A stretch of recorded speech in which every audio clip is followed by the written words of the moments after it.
Benih Rahasia Sang Pewaris episode 32. Syira Nugraha mengerutkan kening sambil merenung. Apakah benar pria ini mengira apartemen kecil 3 kamar ini adalah rumahnya? Mengapa ia memilih tinggal di ruang sempit ini padahal ia memiliki rumah besar yang bisa dihuni? Karena rasa laparnya yang menggebu, Syira berjalan menuju meja makan sebelum mulai menyantap sarapan yang telah Kenzo siapkan.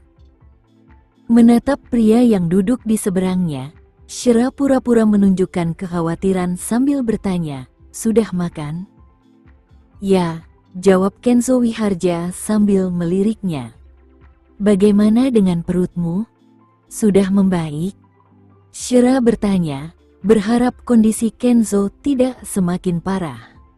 Jika tidak, ia akan terus merasa bersalah. Sekarang sudah baik-baik saja. "Tolong jaga perutku lebih baik lagi mulai sekarang, Nona Nugraha," jawab Kenzo sambil mendengus, jelas terlihat kesal dengan kejadian kemarin. Merasa bersalah, Syira menjawab, "Aku mengerti. Aku akan lebih berhati-hati mulai sekarang." Kenzo tersenyum puas sebelum berkata, "Nona Nugraha, posisi tidurmu seperti anjing yang sangat menggemaskan. Kalau begitu, kamu tidak boleh masuk ke kamarku tanpa izinku lagi. Itu ruang pribadiku, mengerti?" Syira memperingatkan, menggunakan haknya sebagai pemilik. Dengan alis terangkat, Kenzo menambahkan dengan malas, "Baiklah. Aku tidak akan masuk lagi mulai sekarang." Syira mendengus, tak mudah mempercayainya. "Lebih baik kau menepati janjimu." Setelah sarapan, Syira memilih untuk naik mobilnya. Namun, saat masuk, ia menyadari waktu sudah menunjukkan pukul 9.20 pagi. "Ya ampun, kehadiranku bulan ini hilang lagi." Melihat dia mendesah, Kenzo yang duduk di sampingnya penasaran, "Ada apa?" "Karena kamu, semua bonus kehadiranku hilang sekarang." Syira menyalahkan Kenzo sepenuhnya. Insomnia yang ia alami bukanlah tanpa sebab, melainkan karena Kenzo tidur di rumahnya tadi malam. Jika saja ia tidak kurang tidur, ia tidak akan melewatkan kesempatan untuk tiba di kantor tepat waktu. "Apakah kamu kekurangan uang?" tanya Kenzo dengan nada geli. "Tentu saja. Apa kamu pikir kantong semua orang penuh dengan uang sepertimu? Kami orang biasa menghabiskan setiap rupiah dengan hati-hati, tahu?" Syira menegur. Mendengar itu, Kenzo ingin menebusnya. "Kalau begitu, aku akan meminta mereka untuk memasukkan bonus kehadiran penuhmu untuk bulan ini." Suasana hati Syira langsung membaik saat ia menyeringai lebar. "Apa kamu serius?" Kenzo mengangguk dan bersenandung sebagai jawaban. Syira benar-benar gembira sekarang. Sambil menatap keluar jendela mobil, ia hanya bisa memikirkan kesepakatan untuk membuat satu set kunci dan gembok yang harganya 10 miliar. Dengan tenggat waktu yang tinggal lusa, ia harus segera membuat desain. Sesampainya di tempat parkir bawah tanah perusahaan, Syira langsung berlari keluar dari mobil, tak ingin masuk lift yang sama dengan seseorang. Setelah mengunci mobilnya, Kenzo mendengus saat melihat wanita itu menghilang di lorong lift. Di kantornya, Syira menelepon Vina melalui saluran perusahaan. "Vina, bisakah kamu masuk sebentar?" Vina, mengira Syira ingin minum kopi, datang sambil membawa cangkir di tangannya. "Syira, ini kopimu. Aku menambahkan sedikit krimer hari ini karena kamu bilang kopinya terlalu pahit terakhir kali." Merasa tersentuh, Syira mengangguk. Namun, ia masih memiliki pertanyaan yang perlu diajukan. "Vina, siapa yang bilang kalau presiden ingin bertemu denganku?" tanya Syira serius. Vina berkedip, berpikir sejenak sebelum menjawab, Alex dari Departemen Perencanaan yang memberitahuku. Dia datang ke mejaku membawa beberapa dokumen dan memberitahuku. Aku langsung menyampaikannya kepadamu. Apakah dia bercerita tentang siapa yang menyuruhnya melakukan itu? Sambil menggelengkan kepala, Vina menjawab, aku tidak bertanya. Apakah kamu menyuruhku untuk bertanya padanya? Mendengar itu, Shira hanya bisa menyerah. Tidak perlu.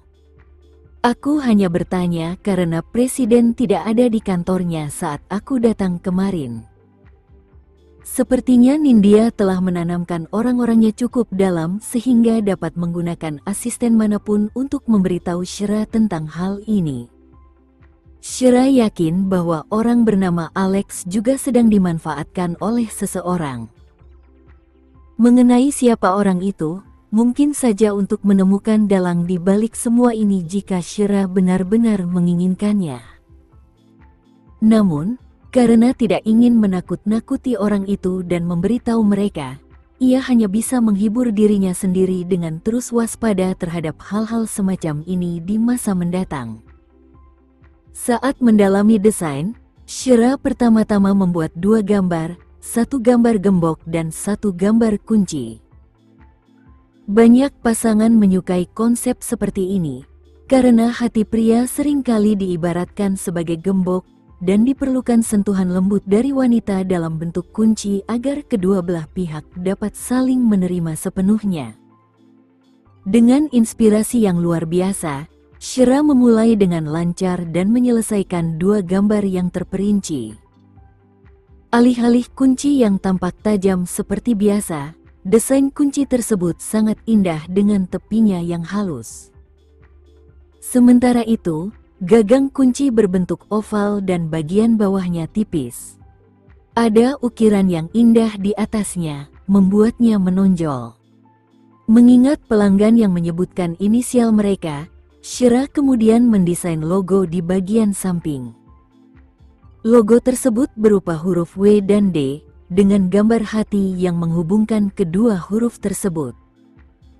Setelah draft kasarnya siap, Shira mulai menggambarnya di komputernya, menambahkan warna dan mengubah detail secara bersamaan.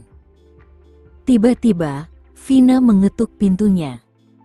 Setelah didorong, dia terlihat ditemani oleh seorang pekerja yang memegang buket bunga indah di tangannya sambil bertanya, "Apakah Anda Nona Nugraha?" "Ini untukmu." Melihat bunga-bunga itu, Shira tahu bahwa bunga tersebut dari Vano. Sepertinya Vano mengabaikan pernyataan Shira yang tidak memberinya bunga. "Terima kasih.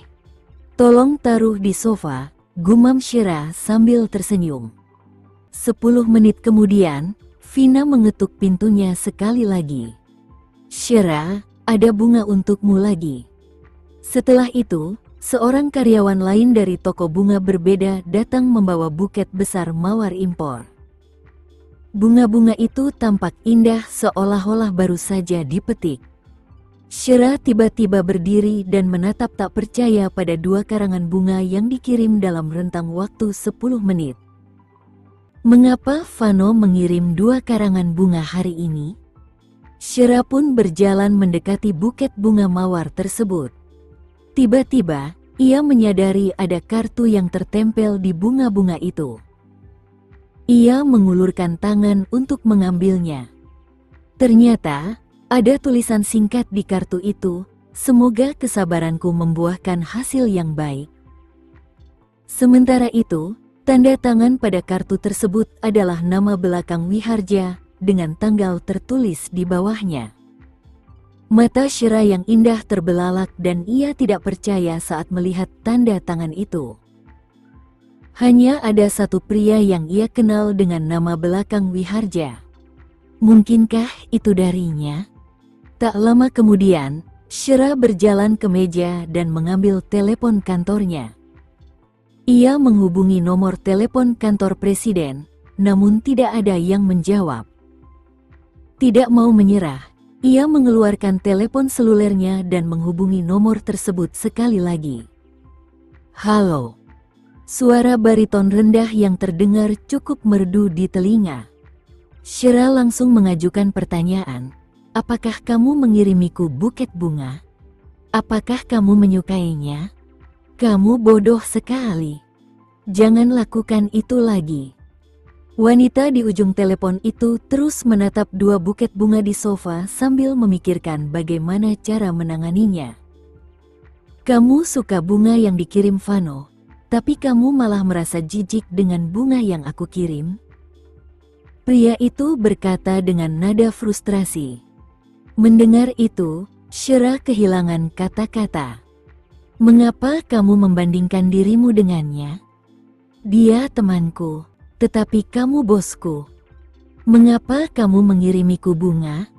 Aku suka mengirimimu bunga, jadi aku akan melakukan apa yang aku mau. Pilihan ada di tanganmu, apakah akan menerimanya atau tidak. Setelah Kenzo menyelesaikan kalimatnya, dia langsung menutup telepon. Merasa sedikit terkejut, Shira melirik ponsel di tangannya. Ini adalah kedua kalinya dia menutup telepon dan dia mengeluh dalam hati. Suasana hati pria ini benar-benar tidak terduga. Tak lama kemudian, Vina mengirim beberapa dokumen ke dalam ruangan. Begitu melihat dua buket bunga di sofa, dia tak kuasa menahan diri untuk tidak melangkah maju dan mengaguminya. Wah, cantik sekali. Mawar-mawar ini diimpor dan satu tangkainya saja harganya cukup mahal, belum lagi ada sekitar 30 tangkai dalam buket ini. Kamu boleh mengambilnya. Gunakan sebagai aksesori vas di mejamu jika kamu suka. Apa kamu yakin? Bolehkah aku membawa 2 tangkai? Tanya Vina dengan gembira. Ya, bunga ini akan bertahan beberapa hari lagi di dalam vas. Jika ada yang suka, bagikan juga kepada mereka. Bawa saja semuanya. Wow, Shira, kamu baik sekali. Terima kasih. Aku akan mengambilnya dan membaginya dengan yang lain. Vina mengambil buket mawar besar itu dan berjalan keluar untuk membagikannya kepada yang lain. Benar saja, dalam waktu singkat, buket besar itu dibongkar dan dibagikan kepada semua orang. Selanjutnya, seluruh kantor mengetahui bahwa pengagum Shira telah memberinya beberapa mawar impor. Semua orang berspekulasi bahwa itu pasti seorang pria dari keluarga kaya. Sore harinya, ada rapat mingguan, jadi Rianita mengetuk pintu kantor Shira dan masuk untuk mengobrol dengannya. Saat mereka berbicara, Rianita tiba-tiba mencondongkan tubuh ke depan dan menatap Shira dengan pandangan penuh rahasia. Shira, aku punya permintaan. Bisakah kamu membantuku dengan sesuatu? Apa saja, Rianita? Jelas, Shira bersedia membantu jika dia mampu.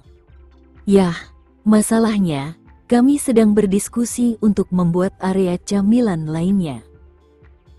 Kami sudah mendiskusikan ini bersama dan semua orang berpikir untuk mengajak Belle Patisserie bergabung dengan perusahaan. Tetapi aku yakin kamu tahu bahwa harganya terlalu mahal dan biayanya akan menguras anggaran kita. Harganya menjadi masalah. Shira tidak dapat memahami sepenuhnya bagaimana masalah ini berhubungan dengannya meskipun mendengarkan dengan saksama perkataan Rianita. Bagaimana aku dapat membantu? Tak lama kemudian, Shira langsung bersuara, baiklah, apa yang bisa ku bantu? Aku akan mengundang Presiden Wiharja untuk menghadiri pertemuan sore ini. Ketika waktunya tiba, bisakah kamu menyebutkan ini dalam rapat? Aku ingin meminta persetujuannya. Setelah dia menyetujuinya, akan lebih mudah untuk melanjutkan dengan Departemen Hubungan Manusia. Rianita menatap Shira dengan penuh harap. Pada saat itu, Shira kehilangan kata-kata dan setelah beberapa saat, dia bertanya dengan sedikit ragu, apakah menurutmu kata-kataku akan membuat perbedaan? Jika kamu yang bersuara, maka peluang keberhasilan ini akan jauh lebih tinggi daripada jika kita semua melakukannya. Rianita yakin bahwa ini akan disetujui jika Shira yang membicarakannya. Baiklah, aku akan membicarakannya dengan santai dalam rapat. Tapi aku tidak yakin ini akan berhasil. Tentu, kamu hanya perlu menyebutkannya sebentar saat rapat. Rianita mengulurkan tangan untuk menepuk bahunya sebelum melihat lagi buket bunga di sofa. Shira, kamu punya banyak pengagum, ya? Jantung Shira berdebar kencang saat mendengar itu dan dia buru-buru menjelaskan, tidak, kamu salah. Aku juga mengambil 2 tangkai mawar merah impor yang kamu terima. Jelas terlihat seperti mawar merah berkualitas tinggi yang berasal dari Belanda. Pengirim bunganya sangat perhatian. Begitu Shira teringat pengirim bunga itu, tiba-tiba ia merasa pusing. Sambil tertawa kecil, ia menjawab, aku tidak tahu siapa yang mengirim bunga itu karena tidak ada nama yang tercantum. Rianita tersenyum dan pergi tanpa berkata apa-apa lagi. Namun, ia punya firasat kuat bahwa mawar-mawar itu berasal dari bos besar mereka di lantai atas. Pertemuan itu dijadwalkan pukul 14.30 dan Rianita mengirim email ke kotak surat Kenzo untuk memberitahunya. Terserah Kenzo untuk datang atau tidak, tetapi Rianita sangat berharap Kenzo akan hadir. Lagi pula, usulan untuk area makanan ringan telah ditunda cukup lama, jadi banyak staf mereka sebenarnya sangat menantikannya. Begitu Shira menerima pengingat Vina tentang rapat yang akan datang, ia segera merapikan draft yang tengah dikerjakannya dan mengambil telepon selulernya saat ia menuju ke arah ruang rapat. Sementara itu, Shira menyadari saat masuk bahwa semua orang di ruang rapat tampaknya menyapanya dengan cara yang sangat menyenangkan. Nona Nugraha, terima kasih atas bunga mawarnya. Kudengar harganya setidaknya 1 juta untuk membeli 1 tangkai bunga itu. Ya, mawar juga bisa bertahan setidaknya selama 15 hari. Periode pembungaannya sangat panjang. Pada saat itu, Shira tersenyum tipis sebelum menarik kursi untuk duduk. Tiba-tiba, semua orang memusatkan perhatian mereka di belakangnya. Kenzo telah tiba tepat pada waktunya. Dengan sigap, Shira menoleh untuk menatapnya sebelum segera mengalihkan pandangannya ke arah lain. Ia sengaja menjaga jarak darinya di kantor karena ingin menghindari terlibat dalam rumor apapun dengannya. Baiklah, cukup dengan obrolannya, teman-teman. Saatnya memulai rapat. Rianita memerintahkan bawahannya untuk menghentikan diskusi mereka. Pertama, Rianita membuat beberapa pengumuman mengenai beberapa pekerjaan dan kemudian dia juga melaporkan situasi terkini terkait pengiriman naskah. Dia juga berbicara tentang situasi analisis pasar yang telah dia temukan. Sementara itu, Shira duduk di samping Kenzo dan pikirannya melayang liar saat ia duduk di sana. Misalnya, ia mengingat kejadian gastritis Kenzo tadi malam dan juga ciuman yang mereka lakukan di tempat tidurnya. Lebih jauh, ia juga memikirkan bunga-bunga dari pagi ini. Shira, Rianita mencoba menarik perhatian Shira sekali lagi. Seketika, Shira tersadar dan mengangkat kepalanya menatap Rianita dengan tatapan agak bingung. Tepat saat itu, Afida, yang duduk di seberang Shira, merasa sangat kesal, sehingga dia mengambil kesempatan itu untuk menyampaikan komentar pedas. Nona Nugraha, Anda tampaknya sangat sibuk setiap kali kita mengadakan rapat. Ini agak tidak sopan bagi Anda. Wajah Shira sedikit memerah saat mendengarnya. Ia merasa malu saat mengingat apa yang dipikirkannya sebelumnya. Maafkan aku. Aku terlalu sibuk memikirkan hal-hal yang berhubungan dengan pekerjaan. Shira meminta maaf. Saat itu, semua orang di ruang rapat itu menoleh untuk melirik Kenzo, yang duduk di sebelahnya, dan masing-masing dari mereka bertanya-tanya bagaimana dia akan bereaksi jika mengetahui bahwa stafnya sedang melamun selama rapat. Namun, mereka tercengang melihat ekspresi Kenzo.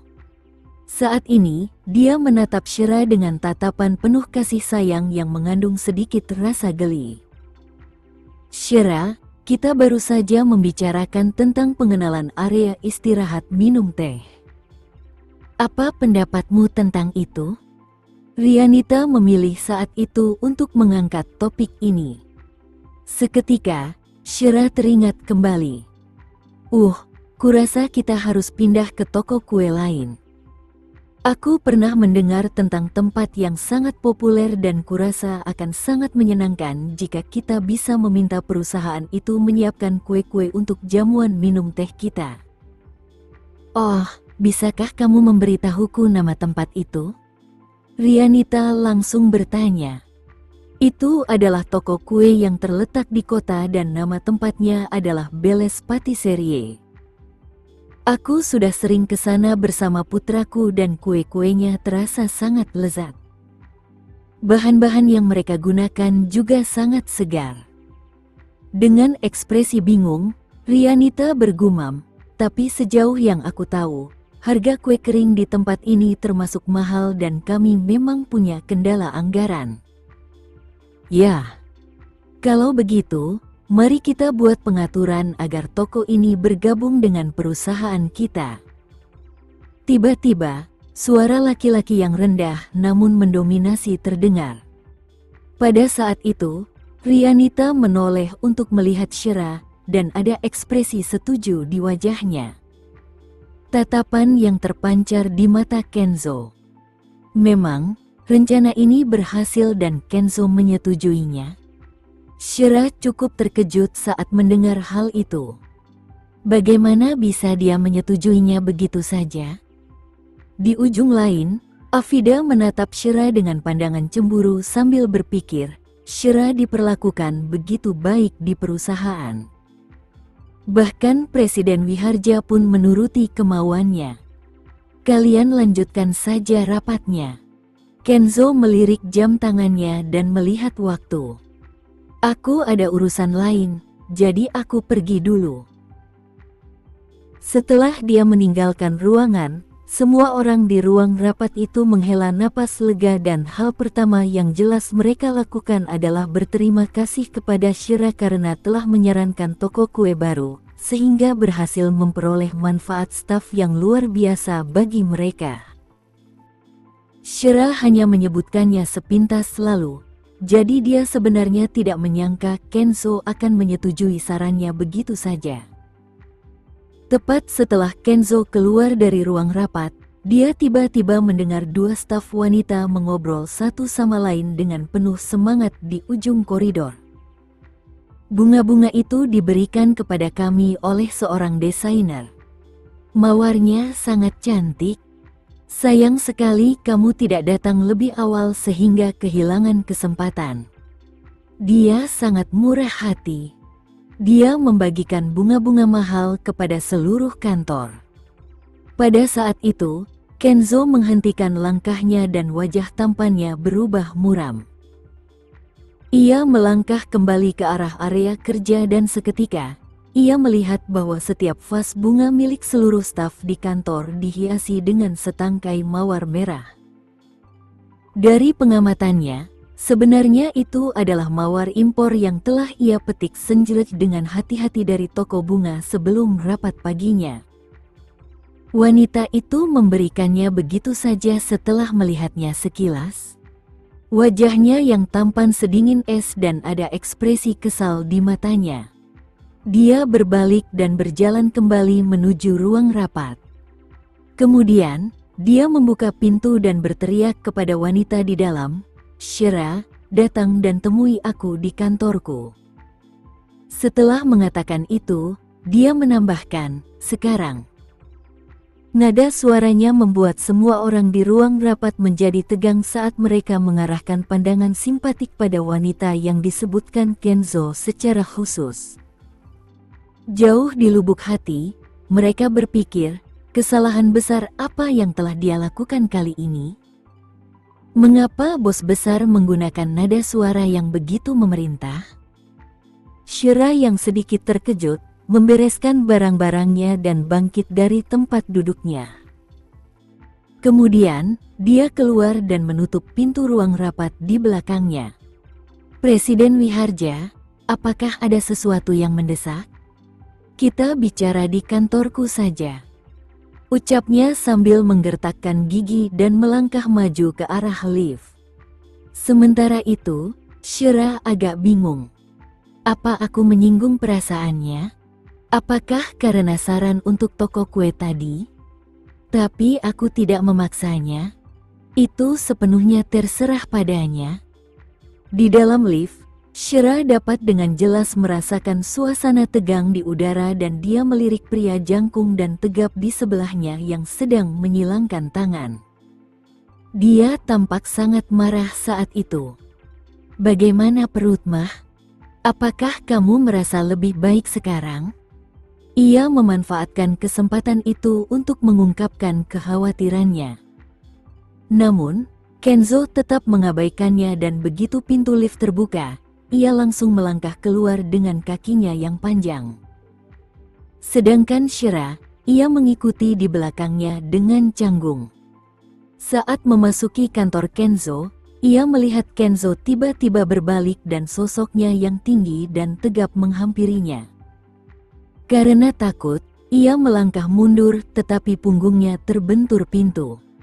Sementara itu, Kenzo meletakkan kedua tangannya di kedua sisi bahunya sambil menahannya di pintu. Shira Nugraha, apa kau benar-benar tidak suka bunga yang kuberikan padamu? Kenapa kau membaginya dengan yang lain begitu saja? Mata Kenzo yang dalam dan gelap jelas-jelas membara karena marah. Sebagai tanggapan, Shira mengedipkan matanya beberapa kali. Oh, jadi dia marah tentang ini. Kau mengirimiku banyak bunga, tetapi aku tidak tahu bagaimana cara merawatnya, jadi aku membaginya dengan yang lain di kantor. Itu jauh lebih baik daripada membiarkan bunga-bunga itu layu di tanganku, kan? Shira berusaha keras untuk mencari alasan, tetapi kedengarannya sangat lemah. Hari ini aku memetik setiap tangkai mawar dengan tanganku sendiri, jadi beraninya kau menyia-nyiakan usahaku seperti itu? Napas hangat Kenzo menerpa kulit wajahnya, dan dia tampak sangat marah sampai-sampai dia tampak ingin melahapnya. Tak lama kemudian, dia melakukan hal yang sama. Dia mencondongkan tubuh ke depan dan menggigit Shira dengan bibir tipisnya tepat di bawah tulang selangka di balik bajunya. Pada saat itu, Shira lengah sehingga dia berteriak kesakitan dan terkejut. Ah! Setelah Kenzo menggigitnya, dia terus menatapnya dengan ekspresi cemberut di wajahnya. Ini hanya hukuman ringan.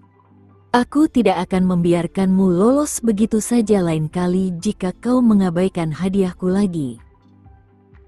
Sebagai tanggapan, Shira mengulurkan tangan untuk mendorongnya sebelum menjawab dengan percaya diri, baiklah, aku bisa memberimu buket bunga.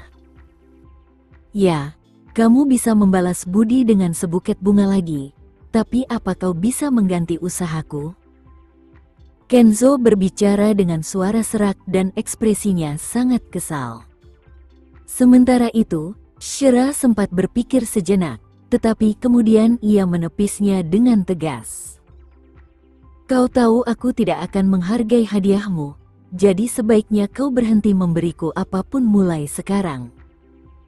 Kalau tidak, kau pasti akan marah lagi jika aku membuangnya. Tiba-tiba, Kenzo mundur 2 langkah dan terus menatapnya dengan mata gelapnya yang dalam. Alisnya berkerut dan dia tampak seolah-olah perasaannya terluka. Tatapan mata Shira bertemu dengan tatapan matanya dan tiba-tiba dia menyadari bahwa kata-katanya terlalu pedas. Saat itu, dia meminta maaf kepadanya. "Maafkan aku. Aku minta maaf jika kata-kataku menyakiti perasaanmu." Seketika, rasa dingin menghilang dari mata Kenzo dan tampak ada secercah kehangatan yang bersinar. Namun, ia mempertahankan nada suara yang menuntut saat ia memerintah. "Shira, aku tidak ingin usahaku dikesampingkan seperti sampah lagi." Merasa sedikit terkejut, Shira membuka pintu dan hanya menjawab, "Kalau begitu, sebaiknya kamu tidak mengirimiku hadiah apapun. Aku akan tetap memilih untuk menyingkirkan apapun yang kamu berikan kepadaku." Saat itu, pria yang tertinggal di kantor berdiri di sana dengan ekspresi putus asa di wajahnya yang tampan. Dia terdiam beberapa saat sebelum berjalan pergi untuk berdiri di depan jendela besar. Sosoknya yang langsing dan tegap memancarkan kesepian saat dia berjemur di bawah cahaya senja dari luar. Shira kembali ke area kerja dan untuk sesaat, pikirannya melayang kemana-mana.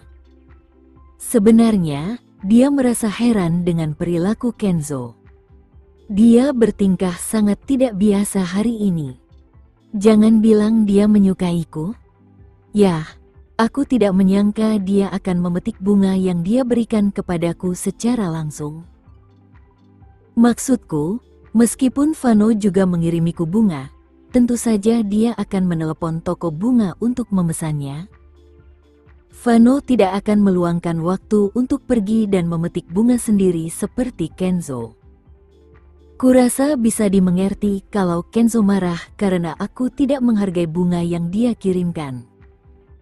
Tapi sejujurnya, aku tidak pernah menyangka dia akan memetik setiap tangkai bunga secara langsung. Astaga! Sekian dulu ya video kali ini. Kita lanjutkan lagi videonya di lain waktu.